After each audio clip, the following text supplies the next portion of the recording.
Para sa mga estudyante ng Visitasyon Elementary School, hindi lamang ang pag-aaral ang araw-araw na hamon ng pagpasok sa eskwela, kundi pati ang kilometrong paglalakad. Karaniwan tagpo na ito sa mga liblib na lugar kung saan, kung hindi man mahirap ang transportasyon, wala namang pamasahe ang mga bata. Ngunit walang mahabang daan para sa mga batang nais makapagtapos ng kanilang pag-aaral. Tulad ni Joylyn.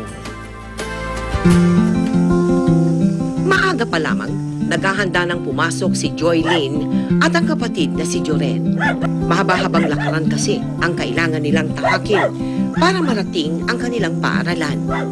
Pasa ng kanilang 1 taong gulang na kapatid, tinahak nila ang halos 4 na kilometrong layo ng daan. Para lang wag mag-absent, pinapayagan na lang namin na dinadala niya yung kapatid niyang maliit. Pag tinutulungan nung nanay yung tatay nila na maghanap buhay kasi nga kulang na kulang sila. Sadlak sa kahirapan ang pamilyang Miguel. Wala nang almusal, wala pang pagkain sa school. Hindi po, yung kanin na lang po yung kakainin namin. Walang ulam. Wala po. Humihingi po ako ng ulam sa mga classmate ko. Dito sa pinagtagpi-tagping kubo na ito, sa paanan ng bundok, nananahan ng kanilang pamilya. Kasi pag hindi ko pa siya tulungan, wala mami, kulang. Tumutulong po ako sa kanya. Nakakaawa rin sila sa nila sa kapatid nila sa school. Kasi naman hindi sila pumasok. Ngunit kahit hikahos sa buhay, batid ni Joylyn ang halaga ng edukasyon. Pag makaaral na po ako, maiyahon ko na po yung kahirapan namin.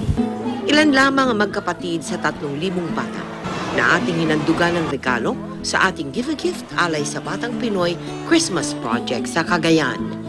Maliit na bagay para sa ilan, ngunit para kay Joylyn at sa kanyang pamilya. Ito ay grasya na kanilang pagsasaluhan.